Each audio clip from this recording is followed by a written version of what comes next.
and welcome everyone to another episode of Extra Mile by HiTechNectar, an interview series that bridges the gap between industry leaders and enthusiasts. I am your host Saili, and we're here to discuss latest innovations, tech trends, marketing practices, expert insights, and a lot more. For today's session, we're thrilled to have Mr. Mickey Miller with us, CEO and President of Vislink, a company transforming live video and data communication. Vislink is all about pushing the boundaries of how the world connects by delivering cutting edge solutions across industries like sports, news, and even the military. Mickey has been with Vislink for over 5 years, playing a key role in its growth. With his deep expertise in technology and communication, he's a well respected leader in the industry. So let's all dive into his insights, explore the future of modern communication. Welcome, Mickey. It's a pleasure to have you with us today. It's great to be here. Thank you. So, Mickey, you've been in the technology and communication industries for over 25 years. What do you think have been the most significant advancements in these fields? Wow, it's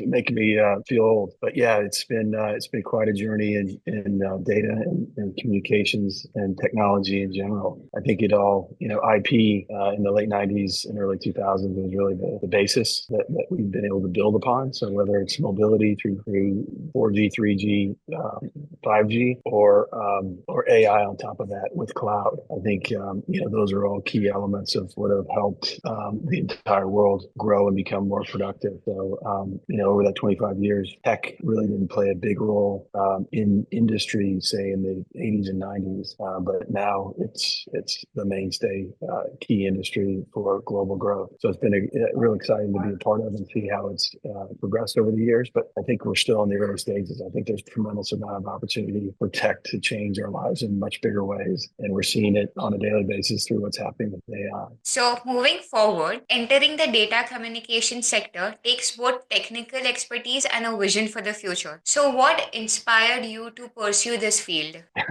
A job offer initially.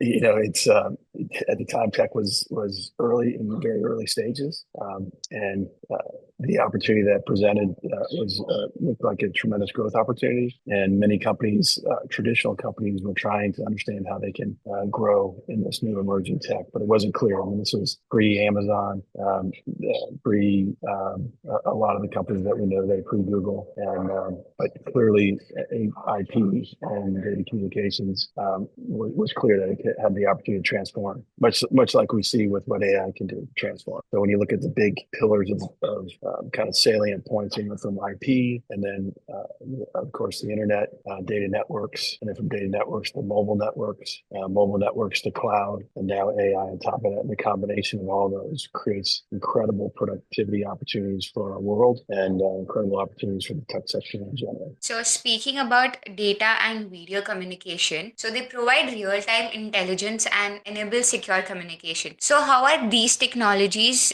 beneficial for defense and military operations? It's super critical to provide a real-time situational awareness and intelligence gathering, to have very low latency, very high fidelity communications, both video, audio, and data for control. It's very, very important to all participants in the theater of operations. So we see what we do here at Vislink to be a key element to bring the type of immersive and intimate type of video that you need, that AI can use to make decisions in the future, that operators can use to make decisions in the future, and do a much better job. That could be in advanced surveillance, reconnaissance, encrypted communications, analytics, AI-powered analytics. So it really creates a basis to do many things with it to help improve how we position ourselves in the world. So, speaking of innovation, how are augmented reality and virtual reality and other immersive technologies changing the way we communicate and consume media? I think it's tremendous. I don't know if you saw what we did with ATRL and Aspire in Dubai and Abu Dhabi.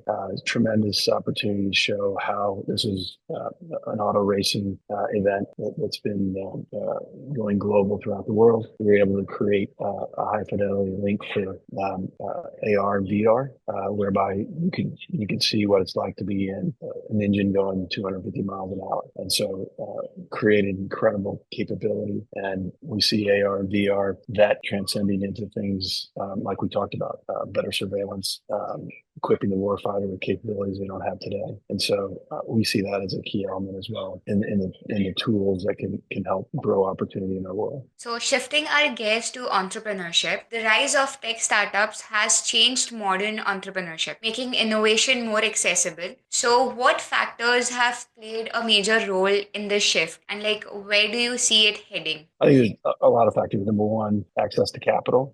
The asset category for venture has increased dramatically and it's global. So it's just not Sand Hill Road in Silicon Valley. It's global. I think cloud has been huge. You can create companies completely on the cloud. I think the talent that has grown, a global talent base, as opposed to isolated to certain countries and certain areas. I think those three combinations have been tremendous for spawning the many small companies that exist today and are growing very aggressively.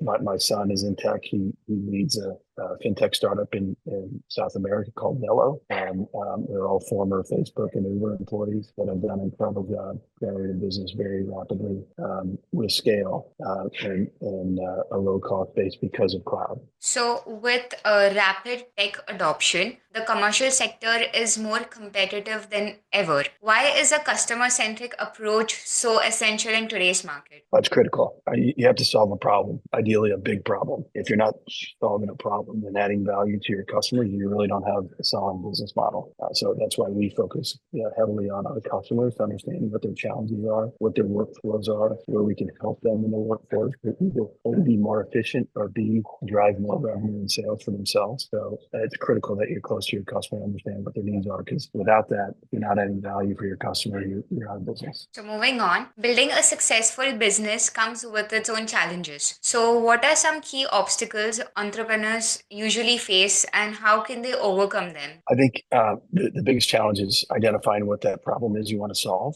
and make sure you're not using technology to find a problem. You need to find a problem and then figure out how technology can solve that problem or some other way to solve that problem. So I think that's key, number one. Number two is building a strong team. You have to have a very strong team, multidiscipline engineering capabilities to be able to solve in a true sense a big problem. And then you've got to have a leadership that allows you to drive to get access to the capital to be able to make those dreams a reality. I think those are the three key factors, but the access to capital is much easier than it was 25 years ago.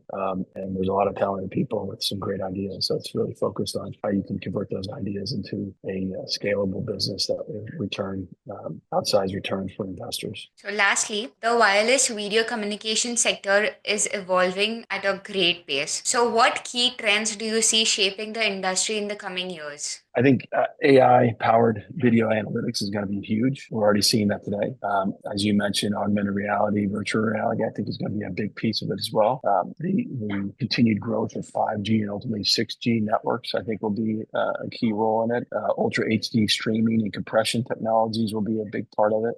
And then the integration of AI into all the various workflows will be massive. So I think, whereas the last 25 has been incredible, I think the next 10 years are going to blow that away. I think the opportunity for entrepreneurs and for tech is massive, and it gives us a chance to really transform industries, old-line industries, new industries, in a way that has never been seen before. We're at a huge inflection point here of innovation and technology, and a tremendous global opportunity for commercial and technical people throughout the world. So your generation has a great opportunity here to really make something, because the opportunity in the next 10 years will dwarf what we had in the last 25. All right, thank you for the answers. So, just to end this on a super fun and a light note, if you could have one superpower, what would it be and why? See the future. Okay, and why?